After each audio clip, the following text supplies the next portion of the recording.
Hey everyone, Golden Ninja 3000 here again. Today I'm doing a quick review of Monkie Kid set number 80035, Monkie Kid's Galactic Explorer. This has 1,356 pieces and it retails for $130 in the US. Now, I know a lot of people wanted to see a review on this because I personally haven't seen a lot of them, and it's the only January 2022 Monkie Kid set that wasn't sent out to LEGO Ambassador Network members. So we'll start out with the evil minifigures. This is all of the bad guy stuff you get in this set, which is kind of hilarious to me. Like, these guys are named Rumble and Savage. They're basically the exact same minifigure with different attachments. I do like, the black and red aesthetic. I like this jetpack with all of the purple flames, but it's really funny to me that this, jetpack and this guy with, a staff are meant to go up against that giant spaceship.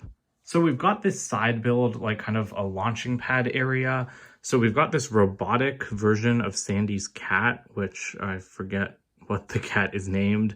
But that's really interesting to me. I think that this is a cool build, and I really like the way it still has kind of the blue and orange motif. And I do like this launch pad build, just because I think that this is a good side build. So you have an octan fuel tank.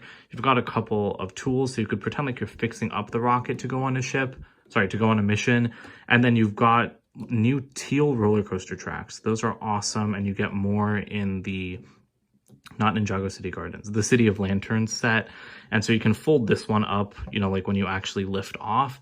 And so I can just imagine, if I was a kid and I got this set, I would have hours of fun with this thing, landing it, making it take off, loading everyone on, making them do repairs. And then you've got a bunch of these helmets, which are pretty cool. They aren't new molds. I'm pretty sure they're from Lego City Divers or something like that. But I like the teal and white and red color scheme. And you have 4 of them for the 4 astronauts included in this set. So that's a nice look. I'm glad that LEGO includes hair pieces and full spacesuits. Then you've also got this antenna array over here. Again, very nice teal pieces and a nice printed console piece. The one complaint I have about this is that it doesn't actually reach the height of the cockpit to load minifigures in.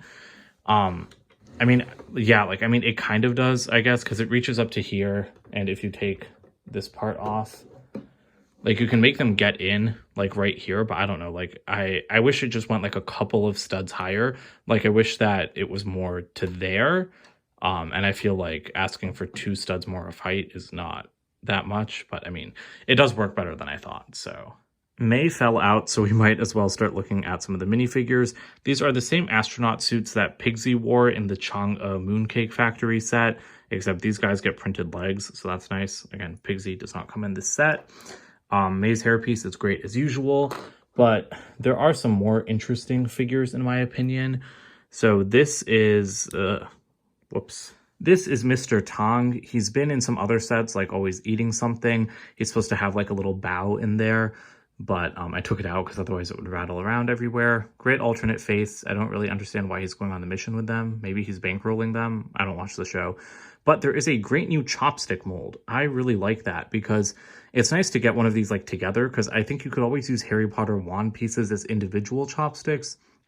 But it's nice to get a piece that has a pair of them attached to each other. And I'm kind of surprised that it took Monkie Kid almost 2 years to give that to us. And the last figure I really want to talk about is Minifigure Sandy. This is a pretty cool figure, but I do prefer the big fig. The orange and blue color scheme, that's still great, but I don't know. This mohawk just feels kind of dated for him. It looks too big on his head and too rudimentary compared to his beard. And I prefer the big fig version. Of course, a big fig fitting in this ship would have been nearly impossible. So I like that they made a minifigure version, but I hope that this doesn't completely replace the big fig in all sets. As for the Galactic Explorer itself, I really love large LEGO space shuttle builds, and this one is a really interesting design. It's also extremely heavy. I know I built this entire thing, but it's still so much heavier than I expected it to be when it was finished. And I really love the color scheme on it. The yellow, the white, the teal all look great. You've got some flame yellowish orange highlights, some pearl gold accents, and then the lovely trans red color for the canopies. This is just awesome. I knew from the second I saw this set that it was going to be my favorite out of this wave. And then the City of Lanterns came along, but this one is still really good. This is probably my tied for first favorite, I think, with the City of Lanterns, although I haven't built that set yet.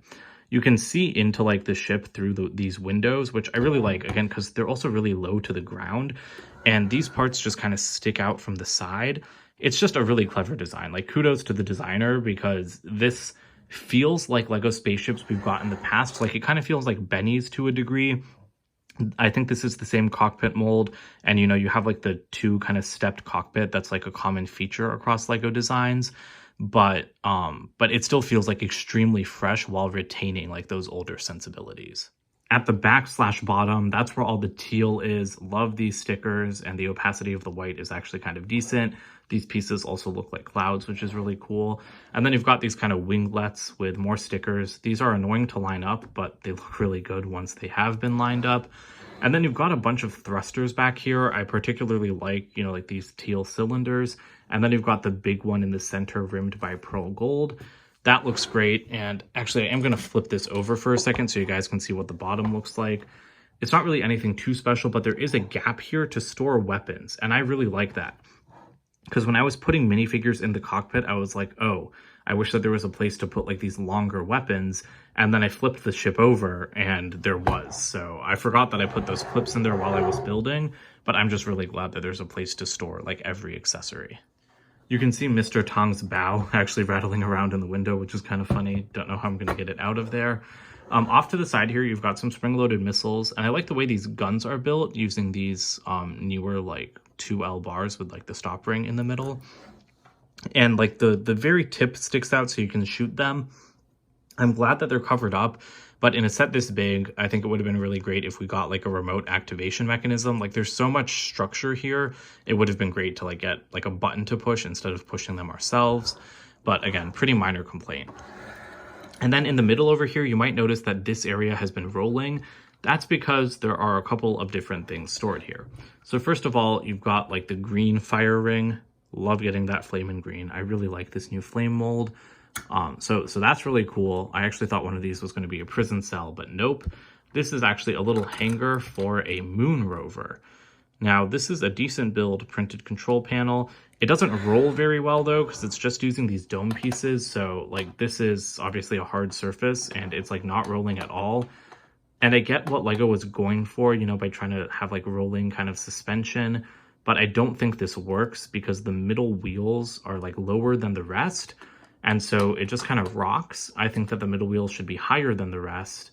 And then it would work better, because then you could like roll over like that instead of like weirdly like that. So yeah, so this is a pretty cool little side build, but I think it could be better for its size. And here's a closer look at these areas of the ship without their pieces in them. A lot of space here. So you could, you know, put like other minifigures or something if you wanted to. Like, I'm sure you could make this a prison cell, because it would definitely fit figures, although maybe not with the jetpack on. I didn't show you guys the Monkie Kid figure earlier because I don't really think he's anything special, just wearing the same suits as all of the rest. But this cockpit is pretty nice. It's like very spacious. I really like the consoles in there.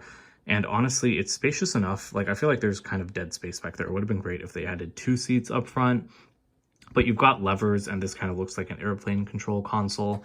And then back here, got another sticker up here, which is pretty nice. And I really like that tile-built design. So I find the best place to lift this off is from right here. And then inside you have 4 seats, which is very generous, a whole mess of consoles. You've got red and green lights up here. You've got a bunch of different stickered computer screens, which are all great. It's kind of hard to see the designs on those. Sorry, completely out of focus. But that one says like KO on it. And then around the sides, you've got some more. You've got like a diagnostic of like one of those fire rings and stuff like that. We've got some space to stand at the back, which is where I put Mr. Tong, and some nice detailing up there. You've got a jetpack here, which is pretty cool. That's a nice build as well. And then Sandy's gun is stored there. And then in here, you've got a couple of tools, but I don't really know what this is. Like, it's just kind of sticking out. I didn't see them put anything on it in the instructions.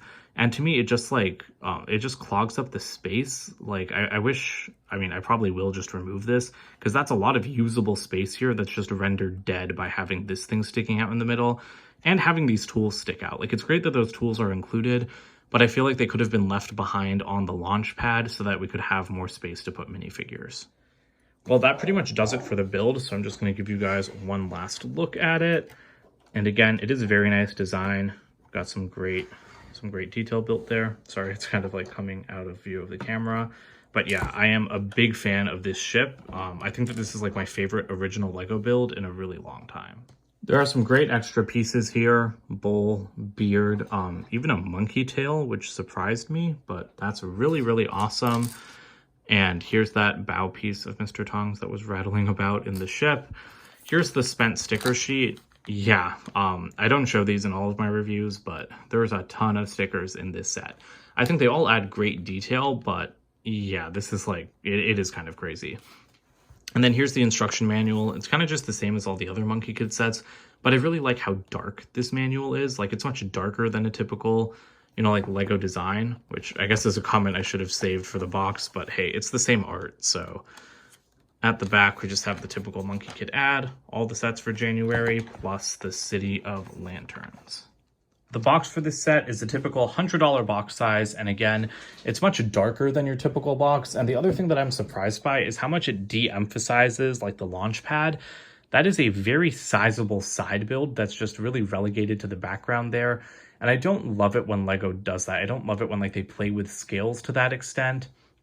I feel like they should have made like the sizes a little bit more apparent. And oh, apparently the cat is called Robot Mo. So that's what I get for not checking the box. Lovely art at the top as always. And then at the back, it's just showing you all of the features of the interior. And again, I can't see any sign of what that like piece with the 3 bars is supposed to do. So yeah, I don't really have anything else to say about this set other than what's already been said. I love it. I think it's a slam dunk. Again, I wish that the space up there by the second windshield was a little bit more usable. Like, the more I look at it, the more I wish that that's where the seating was instead of like the space that's covered up, because I don't like seeing cargo through a windscreen. So maybe I'll modify this set a little bit if I ever get the time to modify sets. But I really like this. Love the teal color. I love it. I thought that it was going to feel a bit overpriced for $130, but to be honest, I don't think it does. I used a $10 VIP discount on this to bring it down to $120. I thought that that was a fairer price, but I think $130 is fine actually. Again, good side build, very good size ship. Fits a lot of minifigures, a lot of stuff to do with it. It's very heavy, and it's a good design. So I'm pleased. I think that it's definitely worth the price, and you should 100% buy it if you like what you see in this review. Don't forget to comment, like, and subscribe, and check out my website, goldenninja3000.com, and I'll see you guys with more videos soon. Bye for now.